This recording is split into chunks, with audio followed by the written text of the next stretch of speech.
2015 সালে হাসিনার আমল, তখন স্বৈরাচার আমল ছিল, ফ্যাসিবাদের আমল, তখন কারাগারে ছিলাম কাশিমপুর 4 হাই সিকিউরিটিতে।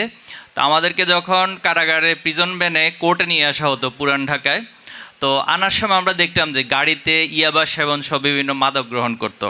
তো একদিন একজনকে জিজ্ঞেস করলাম যে ইয়াবা গ্রহণ করছে, যে ভাই এই ইয়াবা যে আপনারা নিচ্ছেন এটা নিলে কি হয় বা এটা খেলে কি হয়? তো তিনি আমাকে বললেন যে আপনি একটু খেয়ে দেখেন, তাহলে বুঝতে পারবেন যে এটা খেলে কি হয়। তো বললাম যে ভাই আমি তো শিবির করি, কোনো কারণে এটা খেলে বা বাইরে জানলে তো ভাই আমার অবস্থা খারাপ হয়ে যাবে, আপনি একটু বলেন। তো অনেক পীড়াপিড়ির পর তিনি বললেন যে ভাই এটা যখন আমি নেই গ্রহণ করি, তো তখন আমার সামনে বাংলাদেশ না শুধুমাত্র পৃথিবীর কোনো প্রেসিডেন্ট প্রধানমন্ত্রী যেই সামনে থাকুক কাউকে ভাই কিছু মনে হয় না, নিজেকেই আসলে সব কিছু মনে হয়। তো পরে জিজ্ঞেস করলাম যে ভাই আপনি তো এখন মানে অ্যারেস্টেড অবস্থায় আছেন, আপনাকে এই ইয়াবা দিল কিভাবে, কে দিল? বললো যে ভাই এই যে পুলিশ যারা আমাদেরকে গাড়িতে উঠানামা করায় এরা আমাদেরকে দিছে। তা বললাম যে এরা কোথায় গিয়ে পাইছে?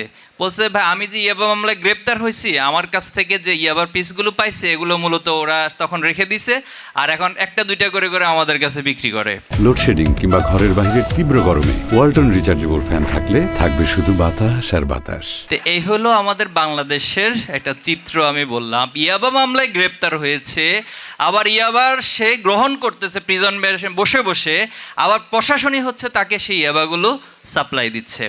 কারাগারের যে করিডোর ছিল, মাঝে মাঝে রাত 12টা-1টা যখন বাজতো আমরা ঘুমাতে যেতাম, তো পাশ থেকে খুব উৎকট গন্ধ আসতো, যে বিভিন্ন মাদকের যে উৎকট কিছু গন্ধ। তো চিন্তা করলাম যে এই কারাগারের ভিতরে কেউ যদি মাদক নিয়ে ঢুকতে হয়, কাউকে পেটের মধ্যে মাদক আছে কিনা তাকে ঢুকানোর সময় ওইভাবে চেক করে, অথচ কারাগারের ভিতরে রাত 1টা বাজে কীভাবে করে এই মাদকের গন্ধ আসে? তো তখন আমাদেরকে একদম তথ্য দিল যে ভাই এখানে যারা কারারক্ষী আছে তারা এই সিস্টেমেটিকভাবে একটা সিন্ডিকেট মেনটেন করে এই কাজগুলো করে। তাহলে আমি বাস্তব চিত্রটা আমার নিজের ব্যক্তিগত যে প্র্যাকটিক্যাল একটা উদাহরণ সেটা দিয়ে আপনাদের কাছে তুলে ধরলাম।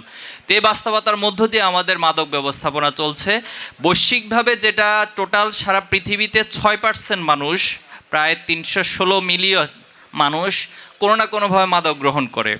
তো এটা আমাদের জন্য খুব অ্যালার্মিং। এবং বাংলাদেশে গতকালকে সম্ভবত স্বরাষ্ট্রমন্ত্রী একটা তথ্য দিয়েছেন যে 82 লক্ষ মানুষ কোনো না কোনোভাবে মাদকাসক্ত বা মাদক গ্রহণ করে, এবং এর অধিকাংশই হচ্ছে যুবক এবং যারা বেকার। তাহলে আজকে যুবক এবং বেকার শ্রেণী যারা মাদকের সাথে সম্পৃক্ত হয়ে যাচ্ছে, আজকে কিশোর গ্যাং নিয়ে আপনি অনেক কথা বলতেছেন, গলা ফাটাই ফেলতেছেন, কিন্তু মাদক যদি নিয়ন্ত্রণ না করেন তাহলে অপরাধগুলো আসলে নিয়ন্ত্রণে আসবে না। এজন্য যিনি স্বরাষ্ট্রমন্ত্রী আছেন এই দায়িত্বটা ওনার বিভাগের মধ্যে পড়ে, কিন্তু দুঃখজনক হচ্ছে ওনাকে মাঝে মাঝে খুঁজে পাওয়া যায় না। যেমন গতকাল লক্ষ্মীপুরের একটা ঘটনা ঘটেছে, আপনারা জানেন যে একই পরিবারের আমাদের ঢাকা বিশ্ববিদ্যালয়ের একজন ছাত্রীসহ একই পরিবারের মা মেয়ে 4 জনকে হত্যা করা হয়েছে। এবার আপনি খুঁজে দেখেন যে হত্যাকারী সে কোনো না কোনোভাবে মাদকের সাথে জড়িত। কুমিল্লা একটা ঘটনা ঘটেছে, সেখানে মাদকের বিরুদ্ধে একটা র্যালি হয়েছে, ওই র্যালির পরে মাদক কারবারি যারা তারা প্রকাশ্যে সেই র্যালিতে গুলি চালিয়েছে এবং সেখানে কয়েকজন আহত হয়েছে, একজন মুমূর্ষু অবস্থায় ঢাকা চিকিৎসাধীন আছে। তাহলে এই যে টোটাল যে সিস্টেমটাই ব্যবস্থাপনাটা যদি ঠিক না করে তাহলে আসলে আমরা এত এত র্যালি করে এত এত বক্তৃতা দিয়ে কোনো লাভ হবে না। এজন্য আজকে যারা যুব সমাজ বা যুবক ভাইয়ের এখানে আছেন আপনাদেরকে খুব দৃঢ় হইতে হবে, শক্ত হইতে হবে। ইসলামের দৃষ্টিতে মাদক শুধু গ্রহণ না, বরং মাদক বা মদ বা নেশা জাতীয় যে দ্রব্য রয়েছে ওইটার কাছাকাছি যেতেও নিষেধ করেছে।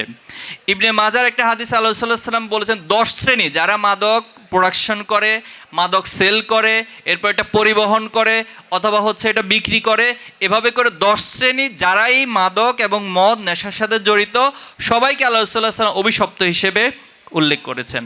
সেজন্য এই ইসলাম এবং ধর্মীয় চেতনা, নৈতিক চেতনা যত বেশি বৃদ্ধি করা যাবে আমরা বিশ্বাস করি এই মাদকের যে সয়লাভ সেটা বন্ধ করা যাবে।